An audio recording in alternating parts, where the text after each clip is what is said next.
The US military has clarified that its forces had no involvement in the Israeli operation that killed Hamas leader Yahya Sinwar. This statement comes despite United States intelligence aiding Israel in understanding Hamas leadership. Pentagon spokesperson Air Force Major General Patrick Ryder said this was an Israeli operation and there were no United States forces directly involved. He added that the US contributed intelligence related to hostages taken by Hamas. Ryder stressed, and I quote, "The United States has helped provide information and intelligence on hostage recovery and tracking Hamas leaders, but the operation itself was entirely Israeli."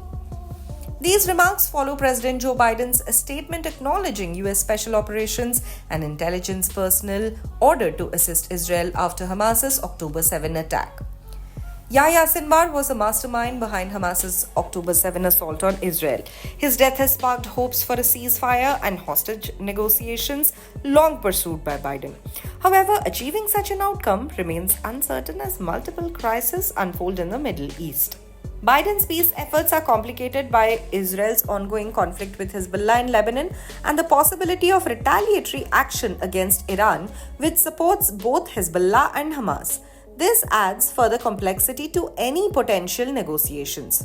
A former US National Intelligence officer suggested that Sinwar's death could give Biden a chance to pressure Israeli Prime Minister Benjamin Netanyahu to agree to a ceasefire deal, but it all depends on Hamas's new leadership and Netanyahu's willingness to negotiate. With the November 5 US election nearing, Biden's window to influence Netanyahu is closing. The Biden administration has warned Israel to improve Gaza's humanitarian situation or face possible US restrictions on US military aid. But how strongly the US will enforce this remains unclear. Some analysts believe Netanyahu may wait out Biden's term, opting to deal with the next US president. This could be Vice President Kamala Harris or Republican Donald Trump, with whom Netanyahu has maintained close ties.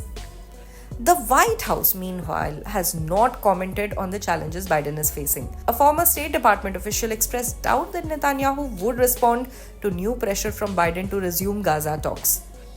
The Biden administration largely blamed Sinwar for obstructing a truce and hostage exchange. However, some US officials have quietly criticized Netanyahu for being inflexible and changing his demands, influenced by far-right members of his government.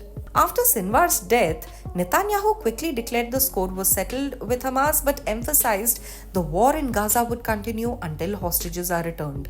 President Biden backed Israel's right to eliminate Hamas but said he plans to discuss a path to ending the war with Netanyahu. Sinwar's death could give Netanyahu the political cover to negotiate more flexibly. However, any move towards a deal with Hamas is expected to face strong opposition from Netanyahu's far-right cabinet members who have resisted previous peace proposals.